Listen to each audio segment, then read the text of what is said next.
So we're going to go over the three essays. So the first one is on Guru Mukhi Upasana. So we have Guru bin Batavigal. The importance of a Guru. Guru is one who guides us to God. Guru is someone who guides us from darkness to light. Or saying matters not the founder, not the owner of BAPS, yet still demanded universal respect from all these different respective people. We know that if God and Guru are standing together, who do we respect first? It is actually the Guru first. The Guru's core functions are guiding, purifying the disciple, helping overcome life challenges, helping attain liberation. We know that they are PSM is viewed as a friend, father, everything in between. Guru Mukhi Sampradaya is basically we have to maintain the Guru as the forefront. And but despite that, it is still Bhagwan who is offered prasad and everything first, right? It is the median, and it is not God Himself, but it is the median to understand and realize God. We know that this election process for a Guru is chosen by the predecessor, has been a tradition for 200 years from GS, and it's because of this Guru Mukhi tradition that we have millions of devotees. We have this large entire volunteer force.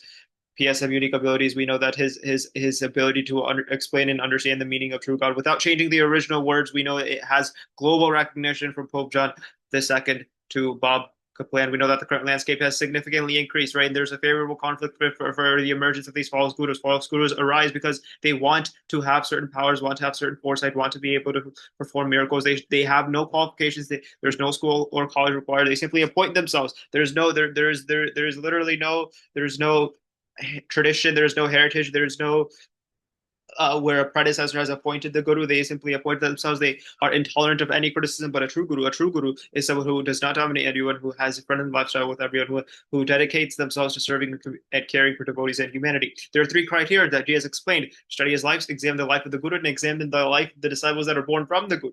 Right. So I ask, is the guru holy? Has he received spiritual knowledge from the guru? And we need to look at past, future sources, and potential future impact, right?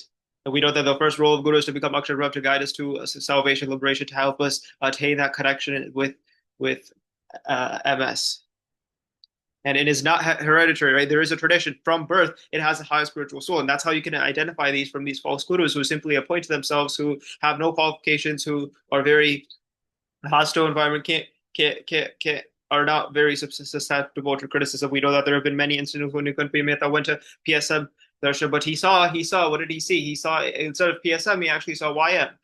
And we also know another incident where Mohan Pai received the call that PSM has actually passed away, and his news bro, this was extremely unbearable. He broke down crying, right? But then he stopped his bike, and then he finally was able to understand that actually MSM is actually present today, through right is actually present today. PSM is present through MSM, and so that's why he was able to understand, and then he was able to relieve himself. We know that it's the same tattva, right? It is the same tattva. The bodies may be different, but it is the same AB tattva. No, it's the closest to God. We know that it is another. It is beginning and endless. It is eternal. It has never been changed. But it's once one. The second most important. It's in second place to PB. We know the second role is the piety of rituals and religious practice. Even though it has been many years, it has been many thousands of years, the Vedic traditions and rituals and practice have still been in place. We know that traditional festival celebrations, Rath Yatra, Ram Navami, Janmashtami, have been all celebrated. We know all these names have still been held, right? We know that PSM additions for these DMs has been a GS and weekly S squared. So that's great. So that's great. Education has also been a part of this entire movement as well. So that is an incredible important piece as well. We know that there are in important guru rituals, the idol installation ceremony, the ability to only infuse a life into these idols is only done by the guru. We know that the initiation ceremony of both the sadhus and the devotees is only done by the guru. Right, so that's the concept of a guru. That's what we want to have. So mainly there's few different sections. So it's purpose of a guru, role of a guru, three different roles. The three steps, the instill a life installation into a murti. We know it's the initiation for devotees, initiation of sadhus, that we have Vandan Akshardham Sanatan Savitar Vandanam. But we know that there is this opening scene, the night sky in Robbinsville, 7 degrees Celsius. It is filled with joy, enthusiasm, because this is the epitome of spreading the Eastern tradition and bringing it to the West. Right? We know that Gandhi Raksha motivational event, inspirational event was Delhi. So civilizational was Abu Dhabi, transformational was Robbinsville. Right? This is soil of A. Soil of A. We know it's resolved on PSM under guidance of MSM by many different of these world-renowned leaders, and have came to observe this. Right? It's a global abode of peace. right? It has a symbolic significance. Every single stone represents a carrying over of the Eastern to the West. And within just a few hours, right, we know hundreds and thousands of Americans it was became immediately trending in the news media across country and abroad. If we just look at the historical context, we know that cultural India was immediately vast extent. Right, we know that Angkor Wat was a Vishnu temple, was the largest Hindu temple outside of the modern India, right? Angkor Wat was one, Bangkok was another one. But these were built by many of these emperors and kings. But the key insight here is that this Hindu temple was not built by all of these different emperors. It was built by the foundation and the volunteers and hundreds of thousands of different volunteers, and by the resolve of one single person, PSM, as well as MSM.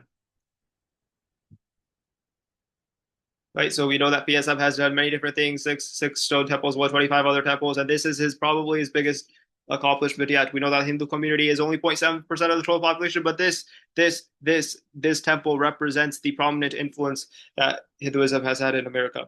We know that from the first Hindu Anandabhai Joshi, right, in the late 19th century to Vivekanand, historical lecture at World Parliament of Religions, Chicago Hinduism took off. Then we had the motivation for migration, where all of these different yuvaks and states came over to America to establish the seeds, the fundamental roots of American Hinduism. We have all these gurus that came and to establish the seeds of spreading the east to the west. We have this entire timeline of Hindu mandir temple building. We know the first Hindu temple was built in 1957, and from 1957, more than 1450 have been made on American soil. Right? If in 1950 we have the emergence of Africa and satsang in Africa, then we have first youths that came here. Then we have all these different letters that say that okay, we should also improve satsang and establish that many come to even America. That's what we want to do. That's the goal. That's what IM did. That's why Swaminarayan colleges were established in America and everywhere. That's the goal, to establish satsang everywhere, and also to do it in America as well. We know that in 1970 there was a prophecy by YM that there were all these different senior sons that came to America. And this was the beginning of us organized satsang in America. My first Satsang Sabha was in 1970. And then this was due to the power of resolve. Even though there were only three people present, it was because of the power and resolve that we had these sabhas and kicked off the tires for further satsang and development.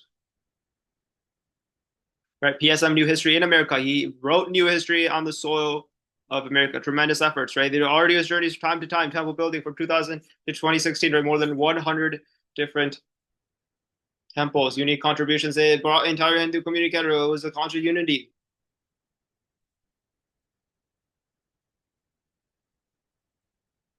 Right? It's also in the guidance of MSM.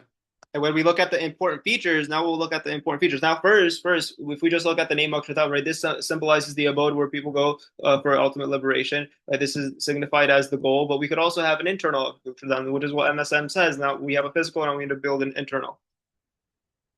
As far as the physical attributes and the physical features that we will go over,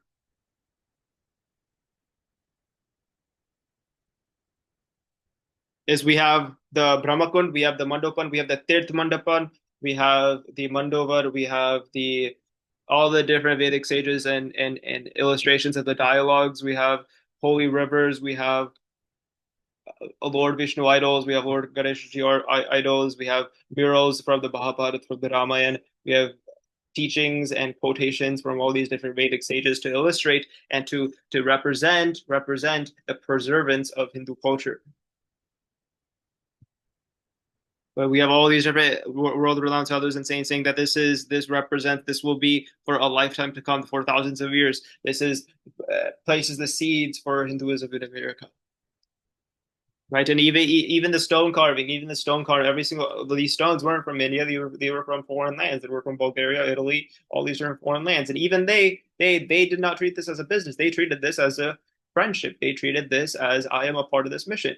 And so that's how we know that this wasn't a business. This wasn't a transactional item. It was something that meant something to them. We know that Vahi Shri Hari, he fell ill, and he said that I don't care if I'm ill. I care about the completion of this temple because it's so important, not just to MSM, but also to me and to also all my family members. So they became part of the building of the temple instead of treating it as merely a transactional act.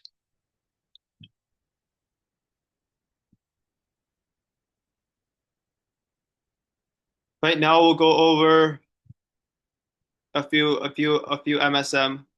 So as far as the features, like we have so many of these different features. 24 artistical idols of Ganesh Ji. We have Sanatan Dharma idols. We have Holy River idols. We have Holy Tirth idols, programmed sites. We have the great emperors from Sanatana that are great devotees, teachers. So they are all are represented. We have instruments that are also represented. We have the mudras. We have the Vartika in place as well that represents penance, self-control, etc. So features are we could create an entire encyclopedia if we just want to go over the importance of each and every single feature.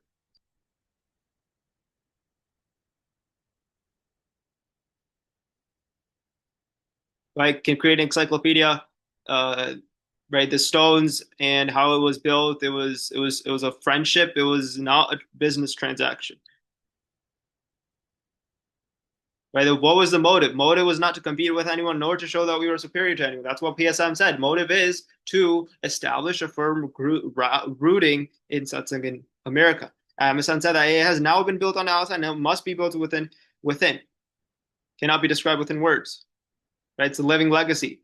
Will bless countless life, old citizen for everywhere to come, continue to sing the glory of this. And we can't do it justice no matter how much we write about it. Now we have MSN, right? There's a king and a thief, 12 soldiers, 10 guarding the king, 10 guarding the thief. But the two different situations. One controlling the soldiers, one being controlled by the soldiers. The same way we have controlling the Antakaran Sindriyas being controlled by the Antakaran Sindriyas. That's the difference between ordinary and transcendental guru, which is what MSM is. We know that the principles that have demonstrated what a true guru is has been written in the Shastras, has been written in the Gita, has been written in all these different Vedic Purans, and that it is that he is humble, he is egoless, he is without any different of these different flaws or any of these different vices or negative attributes, right? Lust, anger, jealousy, ego. We do not see them, right? In the same way that we have a flower has fragrance in every single petal, we see that his egoless is fragrant in his very soul, right? Every pore of his body we see without any ego, right? And not even a single trace. Right? He always says that servant of all, servant of all. When it was asked to him that everyone is asking you, the stars, moon are asking who are you? It was asked to PSM. He said, "I was servant of all." Also asked to MSM. Also said he is a servant of all. Right. So that's what the youth asks. That's what the youths asked him. Core identity is if we were to ask introduce himself, what would he say? It is servant. On the other sentence is also a servant, slave of all, etc. Right. He knew that he was supposed to be Guru 4 years in advance. Yet he didn't do anything. That is because everything belongs to God, nothing is ours. That was his entire mindset, shows his egolessness.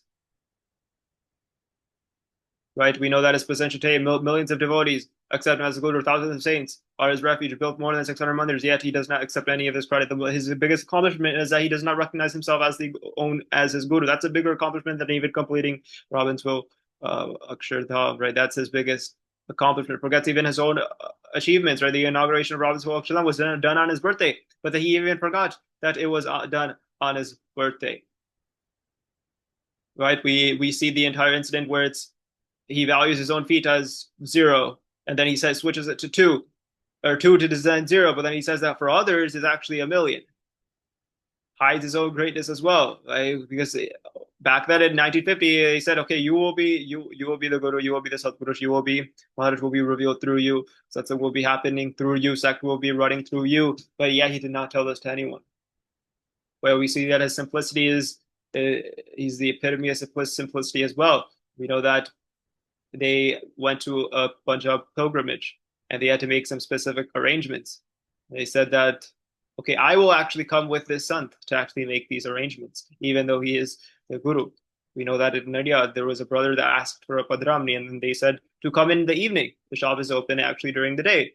But then when they went there, it was past 8, and then there were a long line of customers. But the Swamiji said that, okay, no, we will actually come tomorrow. It's fine. So he was adjustable, he was flexible, shows his egolessness because it would have been very easy to just say, no, no, we are here. Let's do it now.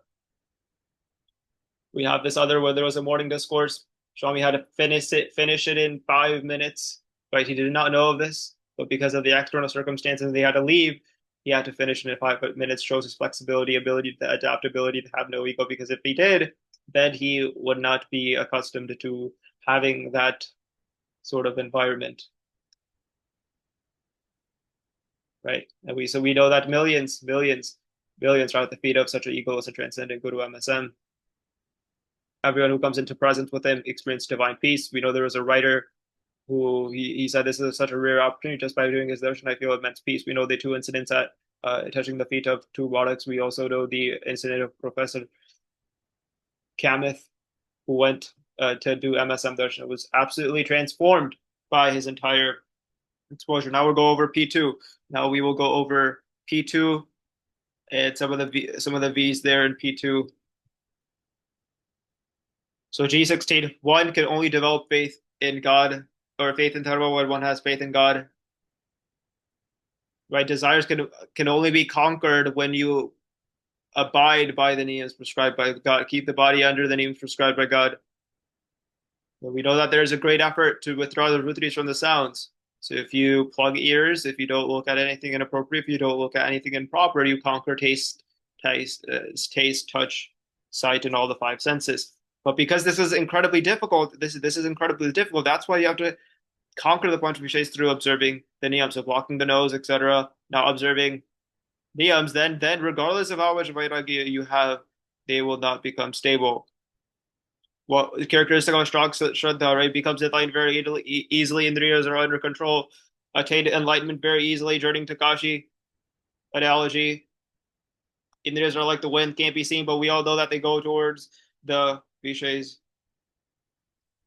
If one has less weak Shraddha, it will grow by understanding the glory of God. We know that two armies, one army wants to capture the flag, or one group of soldier wants to capture the flag. They want to say that, okay, we are going to attain the abode of God no matter what. They don't care about honor, and so they don't care about whether they remain healthy or unhealthy. They don't care about surviving or dying. They have one goal only, that is to capture the flag. How our soldiers think, I am the body. What will happen if certain of these religious vows get strict, if certain of these methods are not aligned with what my preference is?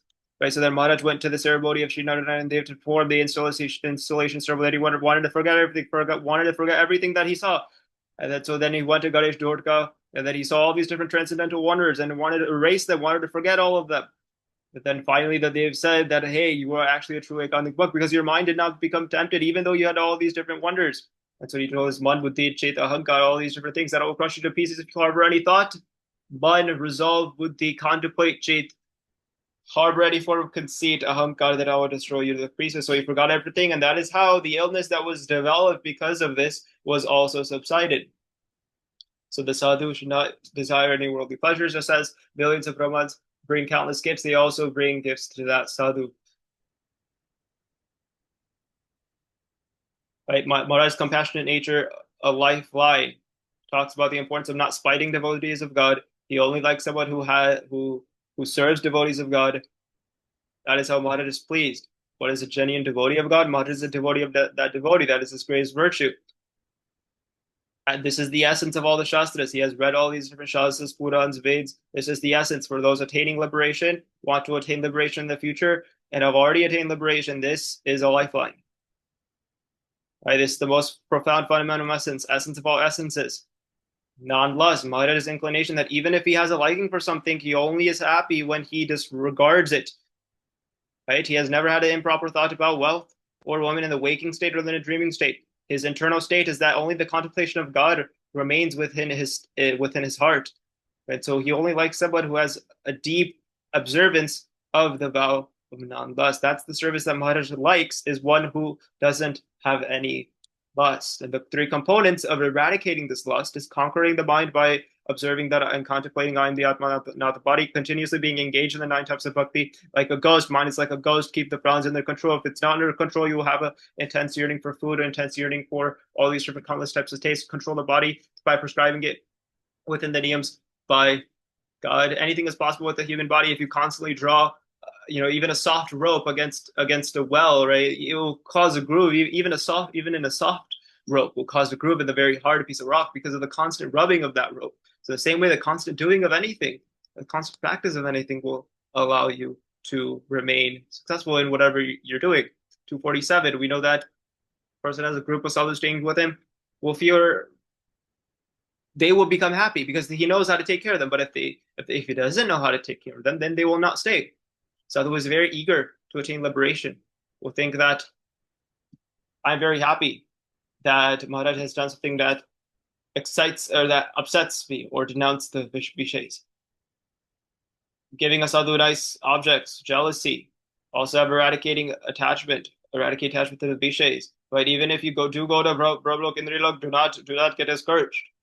Behaving as the Atma and Phonsa Rajagur causes one to have feeling of restlessness. Even in deep sleep, characteristic of behaving at Atma is that even when the eight factors become unfavorable, it causes great distress.